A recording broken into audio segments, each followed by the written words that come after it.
전인도 한인 선교사 협의회는 선교의 사명을 가지고 인도에 간 모든 선교사들의 모임으로 복음으로 하나 된 연합입니다. 인도는 인구 80%가 힌두교, 세계에서 두 번째로 무슬림이 많은 나라로 기독교 복음이 절실한 미전도 땅입니다. 기독교인이 박해받는 어려움 속에서도 사랑을 포기하지 않는 인도 선교사들의 삶의 이야기를 들어보겠습니다.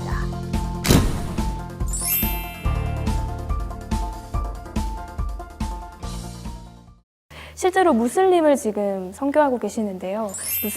그곳에서의 무슬림은 어떤 형태인가요? 아까도 말씀드렸지만 무슬림은 일단 소외된 계급입니다.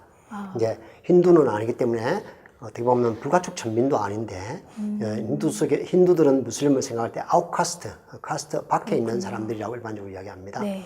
그러다 보니까 그 사회적으로나 또는 그 힌두 국가 전체가 이제 힌두의 어떤 그 주력해서 국가가 움직이다 보니까 무슬림들이 굉장히 사회적으로나 교육적으로 경제적으로 혜택들이 훨씬 덜 돌아가고 있고 실제로 문맹률도 보면 무슬림들이 힌두들보다 10%는 높습니다. 그러다 보니까 교육의 혜택이라든지 이런 다른 혜택들을 못 받고 살아가는 입장이고 또 한 가지 이제 인도 무슬림의 중요한 특징 가운데 하나는 뭐냐면은 인도에 들어온 무슬림들이 주로 그 신비주의 경향을 띠고 있습니다. 물론 초기 처음부터 페르시아 계통의 신비주의 수피들이 들어와서 무슬림 어떤 그 근본들을 형성하긴 했지만은 그러나 그럼에도 불구하고 힌두교의 그 여러 가지 영향들이 무슬림 속에 들어와서 신비주의 경향을 띠고 있습니다. 그러다 보니까 다른 어떤 근본주의 무슬림 나라들에 있는 무슬림들보다는 인도에 있는 무슬림들에게 복음 전하기는 훨씬 더 용이합니다.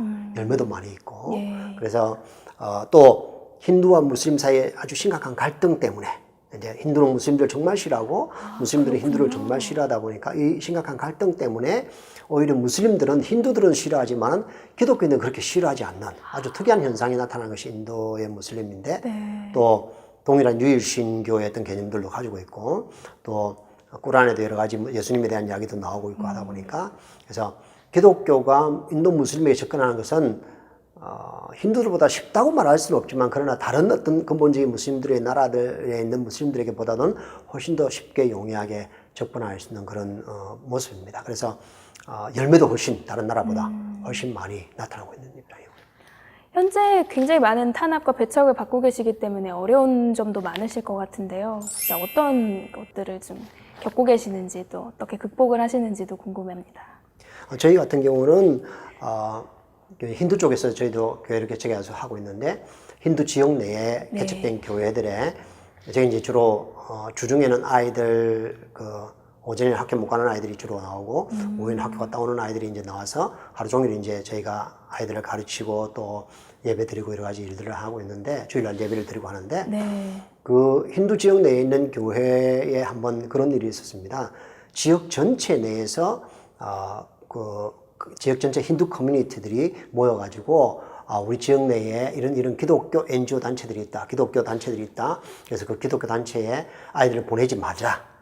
가지고 아주 공식적으로 이렇게 소위 그 전단지 같은 걸 만들어가지고 네. 각 가정에 다 돌리고 그런 것 때문에 굉장히 어려웠고 또 실제로 저희 센터 이제 저희 교회라고 말하는데 센터의 교회에 직접 힌두들이 찾아와서 너희들이 어떤 교육을 하고 있고 어떤 일을 하고 있는가에 대한 조사도 해본 적이 있고 여러 가지 단합들이 구체적으로 아주 기독교 교회들 또 기독교 NGO들에게 아주 구체적으로 지금 닥쳐오고 있고 그러네요. 실제적으로 인도 정부 입장에서 본다면 그 정부에서 뭐 NGO가 다 이게 정부와 연관되어 있는 그런 또 기독교 단체들이 많이 정부에 연관되어 있다 보니까 그 정부에서 기독교 NGO라든지 기독교 여러 단체들의 외국에서 들어오는 그런 어카운트가 있습니다. 외국에서 네. 돈이 이제 송금돼 들어오는 어카운트인데 그런 어카운트들을 다 블록화 시켜가지고 활동을 못하게 하는 그런 아주 구체적인 정부에서 탄압하는 하나의 좋은 하나의 모습으로 이제 계속해서 탄압을 하고 있는 입장입니다. 네, 목회 현장은 어떤가요? 일단 저는 이제 선교사들 존재 자체에 대한 어려움이 있는데요.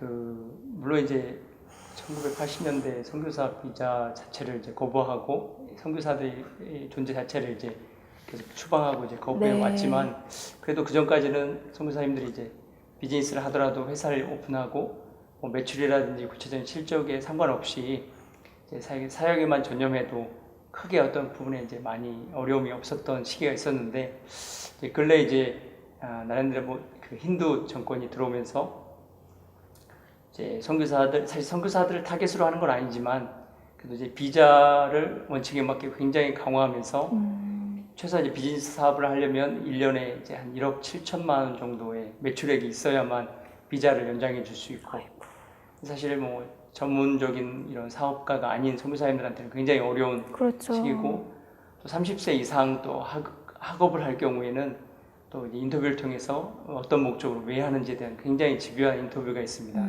그래서 이제 나이가 어느 정도 되는 분들은 학생 비자도 어렵고 여러 가지 이런 비자의 어려움 때문에 사역을 이제 이어서 못하고 아까 말씀드린 대로 비자발적인 아니면 자발적인 철수 내지는 이런 추방 내지는 비자 거절 등의 일들로 인해서 사역을 하시다가 그것이 중단되고 되게 어려움을 겪는 사례들이 최근 굉장히 많아졌습니다. 네. 그래서 이제 그런 부분을 위해서 많이 기도하고 있고 그런 부분들이 좀 많이 좀 앞으로 좀 보완돼야 될 영역이라고 생각합니다. 그렇다고 우리가 선교를 멈출 수가 없잖아요. 더욱더 이어나가야 되고 더 열심히 해야 되는데 그러기 위해서는 어떤 도움이 좀 필요하신가요? 저희가 어떻게 도울 수 있을지. 구체적인 도움을 이렇게 할 수 있는 방법은 저희 이제 개인적인 생각에는 이제 정말 전문적으로 비즈니스 하시는 분들이 인도에 좋은 비즈니스 그리스도인들이 인도에 들어와서 이제 우리 인도에 사역하고 있는 선교사님들과 팀 사역을 통해서 같이 비즈니스를 해나가면서 그분들 정말 전문적으로 비즈니스 잘 할 수 있는 분들이니까 그렇게 하면서 같이 이 선교사님들 같이 그 회사에 넣어줘서 또는 직원으로 넣어줘가지고 같이 사역할 수 있는 그런 팀 사역이 가장 좋은 사역의 모습인 것 같아요. 그래서 그 좋은 그리스도인 사업가가 인도에 들어와서 좋은 그 사업들을 확장해 나가면서 선교사님들 그게 같이 넣어서 비자를 해결해주고 같이 사역해 나갈 수 있는 좋은 방법들이고 그렇지 않다면 이제 뭐 도와줄 수 있는 상황은 아니겠지만은 그렇지 않다면 선교사들이 이제는 정부가 지금 그렇게 계속적으로 압박을 가해오고 있는 상황이라면 선교사들도 이제 생각을 좀 달리 해야 된다는 것입니다. 조금 전에 우리 선교사님 말씀하셨던 것처럼 그 옛날에는 그냥 그 회사를 하나 열어놓고 그냥 뭐 집중 안 해도 매출을 많이 올리지 않아도 그냥 비자를 계속해서 연장해주고 했는데 지금은 그렇게 하지 안 될 상황이다 보니까 이제는 진짜 비즈니스 비자를 받아 들어왔으면 비즈니스에도 어느 정도 집중을 하고 그 비자 목적에 맞게끔 움직여줘야지만이 사실은 타겟되지 않고 사역도 할 수 있다고 저는 생각하거든요. 예를 들면 비즈니스 비자는 역시 그렇지만 학생 비자도 역시 동일하게 옛날에는 학생 비자 받아들어도 그냥 학교 많이 안 가도 사실은 어렵지 않게 계속 학생 비자가 연장되는데 지금은 뭐 오히려 그 외국인 등록소에 출석부까지 요구하는 그런 입장이에요. 그러다 보니까 학생 비자를 받아 들어왔으면 학교에 가서 정규적인 건 수업도 하고 시험도 치고 그런 그 말 그대로 그러니까 어떤 법적인 그 테두리 안에서 그 일들을 계속 비자에 맞게끔 움직이면서 그 외의 시간들과 또 다른 어떤 그런 방법들을 가지고 사역해 나가는 것이 제일 좋은 방법이 아닌가. 이제는 옛날처럼 이렇게 뭐 그냥 대충대충 이렇게 해서는 되지 않는 그런 시기라고 생각합니다.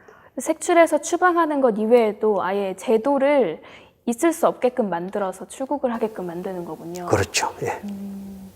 비즈니스가 활성화. 네. 제가 알기로는 이제 한국 시민권을 가진 분들은 그 여행 비자를 하더라도 이제 3달씩 90일 이내로 최대 6개월 이내로만 머물 수가 있거든요. 그래서 사업 비자가 안 되거나 학생 비자가 안 될 경우에는 이제 출장 비자라든지 이런 여행 비자로 잠깐씩만 이제 인도에 머물 수가 있는데 그 미국 시민권을 가지신 분들은 10년 동안 이제 여행 비자를 제가 준다고 들었습니다.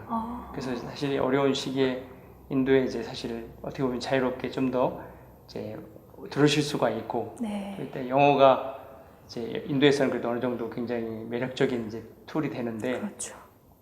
위주에 있는 또 한인 선교사님 중에 또 한인 분들 중에 그런 하나님의 어떤 부르심을 받고 이렇게 어려운 시기에 또 인도에 와서 영어도 그렇고 또 이런 비자의 자율적인 부분도 있어서 오면 굉장히 또 큰 힘이 되리라고 생각합니다. 맞아요. 정말 비즈니스 그리고 미국 시민권인 그 조건이 너무나도 인도 선교에는 유용할 것 같아요. 네. 여기 미국에도 굉장히 많은 인도 사람들이 살고 있는데요. 하지만 우리가 어떻게 보면 그분들을 많이 오해하고 있는 것도 같아요. 실제로 인도에서 20년 가까이 이렇게 살고 계시잖아요. 인도 사람들의 성격이라든지 뭐 문화는 어떤 게 있는지도 궁금한데 설명해 주시기 바랍니다. 사실 이번에 이 세미나도 사실은 그런 것들을 좀 더 미주에 있는 한인 분들에게 우리가 좀 인도 분들의 어떤 그런 그 성품 또 문화 같은 걸 좀 설명하기 위해서 사실은 이 세미나가 시작을 됐습니다. 네. 일반적으로 이제 우리가 생각하는 일반적인 사람들의 어떤 삶의 기준은 윤리, 도덕, 어떤 그런 양심이라는 기준들을 가지고 있는데 인도 사람들은 그들의 그러니까 문화와 어떤 그런 삶의 방식들이 사실 그게 기준이 아니다 보니까 우리가 생각하는 기준들만 가지고 그 사람들을 바라보니까 저 사람 도대체 왜 저렇게 행동하지? 왜 저렇게 거짓말을 잘하지? 왜 저렇게 어떤 그런 소위 말해서 진상짓을 하지? 라고 하는 오해들을 하고 있는 거거든요. 네. 그래서 어떻게 보면 그 미주에 있는 한인들도 미주에 사는 인도 사람들을 바라볼 때 그들의 문화를 이해하고 그들의 어떤 삶의 방식들을 이해한다면 그것이 우리 삶의 방식과 맞지는 않지만은 그래도 어느 정도 이해가 되고 그들을 좀 더 긍휼히 여기는 마음으로 그들에게 복음을 전하고 접근할 수 있는 좋은 하나의 계기가 되지 않을까 그런 생각을 가지고 있습니다. 그러면 그분들이 왜 이렇게 도덕적으로나 잘못된 가치관을 가지고 행동을 하는 걸까요? 제가 조금 전에 이제 말씀드렸듯이 우리의 일반적인 삶의 기준은 윤리, 도덕, 뭐 양심인데 네.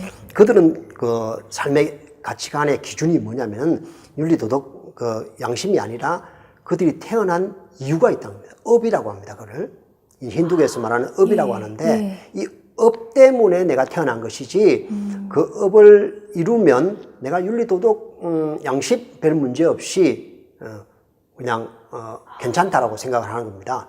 예를 든다면 비즈니스 하는 사람이라면 나는 비즈니스 하는 사람으로 태어났다는 말의 의미는 뭐냐면은 남을 속여서 내가 비즈니스 돈을 이익을 벌기 위해 하는 거니까 남을 속여서라도 내가 돈만 벌면 내가 비즈니스 하는 사람으로서의 업을 내가 이루는 것이다 라고 믿고 있기 때문에 그래서 비즈니스 하는 사람들과 이렇게 그 관계를 해보면 정말 정말 이 뚜껑이 열릴 정도로 거짓말도 잘하고 약속도 어기고 자기 마음대로 하는 어떤 그런 모습들을 볼 수 있거든요. 그래서 우리가 생각하는 삶의 기준과 인도 사람들이 자기들이 했던 그런 태어난 카스트, 소위 말하는 카스트의 어떤 삶의 기준하고 다르다 보니까 그들을 이해하지 못하고 인내하지 못하고 쉽게 화내고 이렇게 트러블이 생기고 또 오히려 뭐 나쁘다고 진상이라고 욕을 하는 그런 입장들이 생기는 것 같아요. 그래서 그 삶의 기준들을 우리가 좀 잘 알고 접근한다면 또 그들의 문화와 풍습들을 잘 알고 접근한다면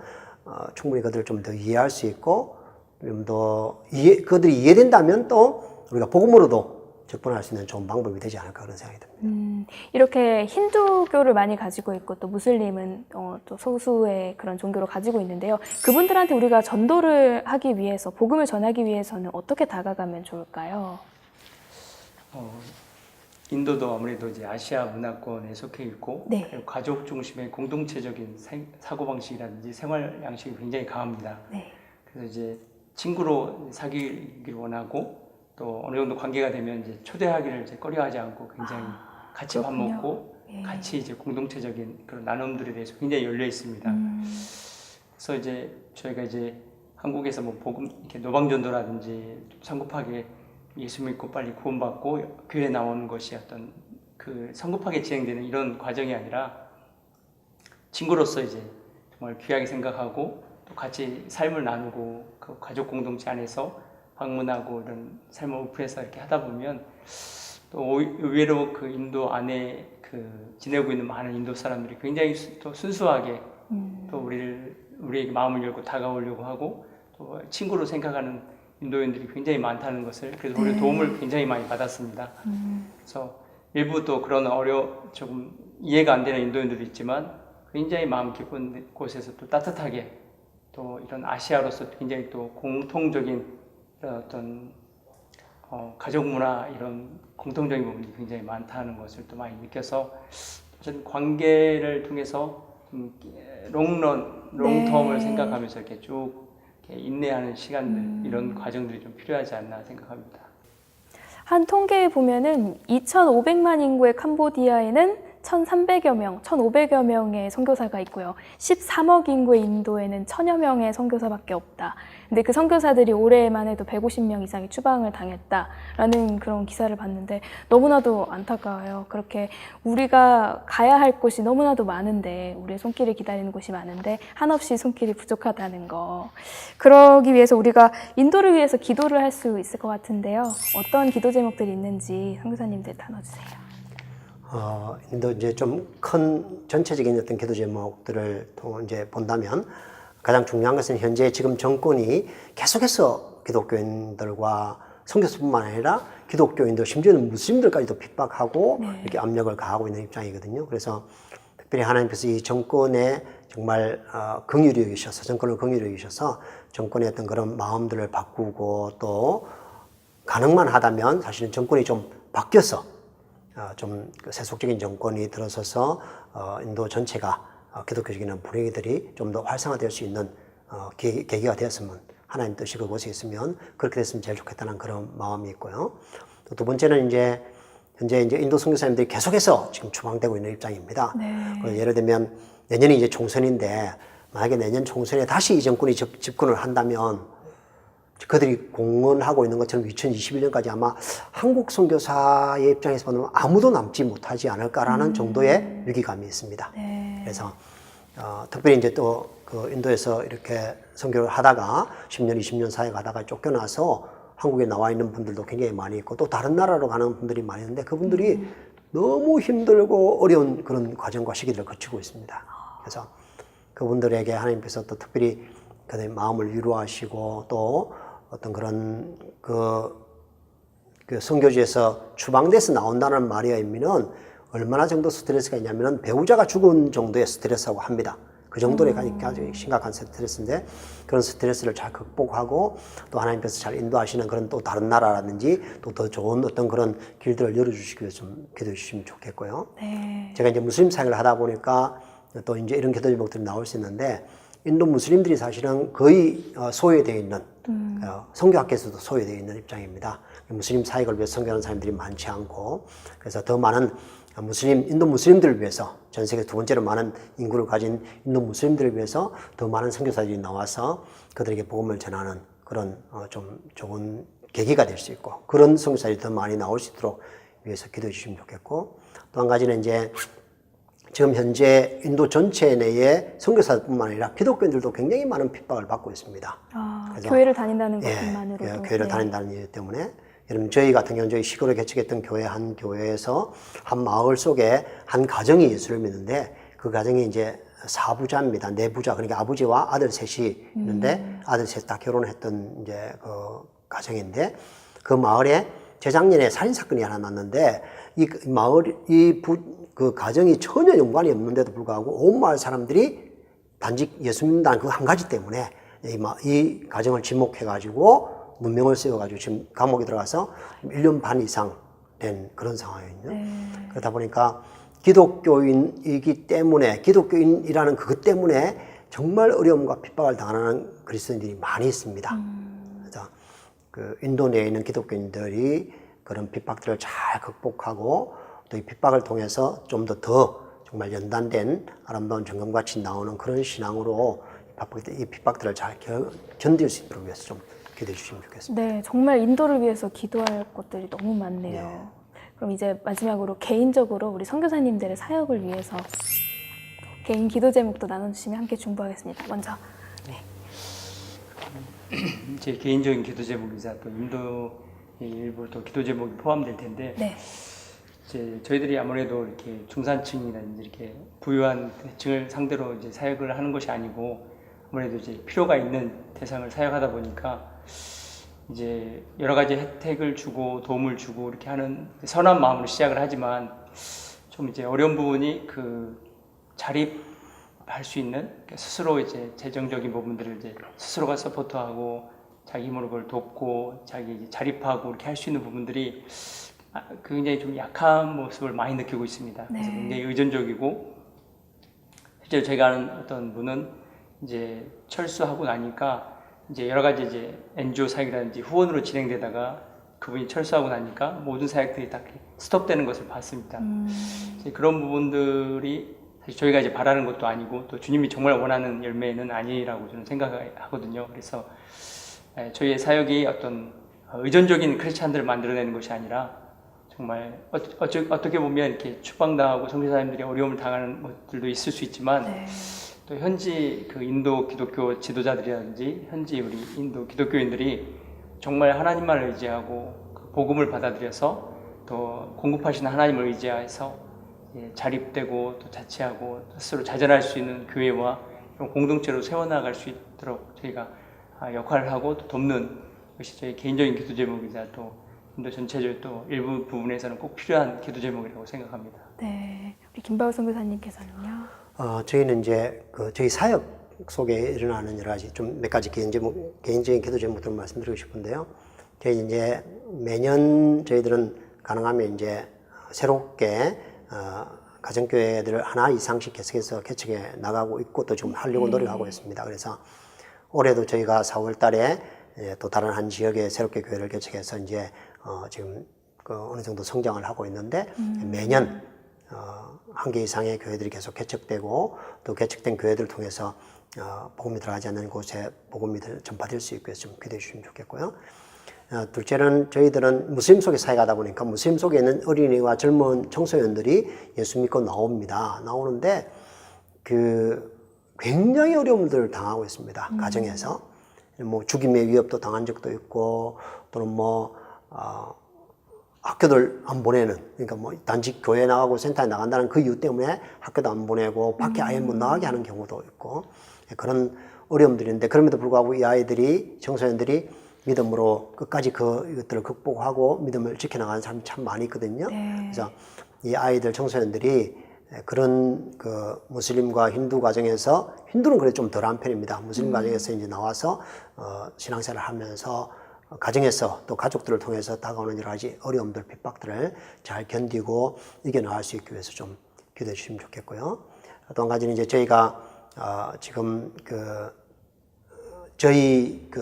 특별히 저희 그룹이 있는데 그 그룹 속에 신학교 사역을 시작하려고 준비하고 있습니다. 네. 이 신학교는 이제 인도에 있는 일반적인 신학교가 아니라 정말 저희들이 키운 제자들이 이 신학교에 와서 공부하고 저희들과 같은 그런 생각과 정신들을 가지고 하나의 어떤 그런 공동체들을 형성하기 위한 하나의 신학교 사역을 준비하고 있거든요. 네. 그래서 이 신학교 사역을 잘 준비되어서 이 신학교를 통해서 저희들이 키운 아이들이 와서 공부하고 그 아이들이 다시 교회를 개척함으로 말미암아 같은 어떤 생각과 스피릿을 가진 어떤 공동체가 잘 형성될 수 있기 위해서 좀 기대해 주시면 좋겠습니다. 네, 머지않아 곧 이루어질 거라고 믿습니다. 감사합니다. 정말 숱한 어려움 가운데서도 목숨을 다해서 이렇게 선교하시는 두 선교사님을 오늘 이렇게 만나뵙게 돼서 너무 영광이고요. 정말 인도가 이만큼 기도가 많이 필요한지는 아직까지는 몰랐어요. 근데 오늘 인터뷰를 통해서 저뿐만 아니라 시청자분들도 많이 느끼고 또 기도하실 거라고 생각합니다. 오늘 귀한 시간 함께 해주셔서 감사하고요. 미주 세미나 잘 마치시기를 함께 기도하겠습니다. 감사합니다. 감사합니다.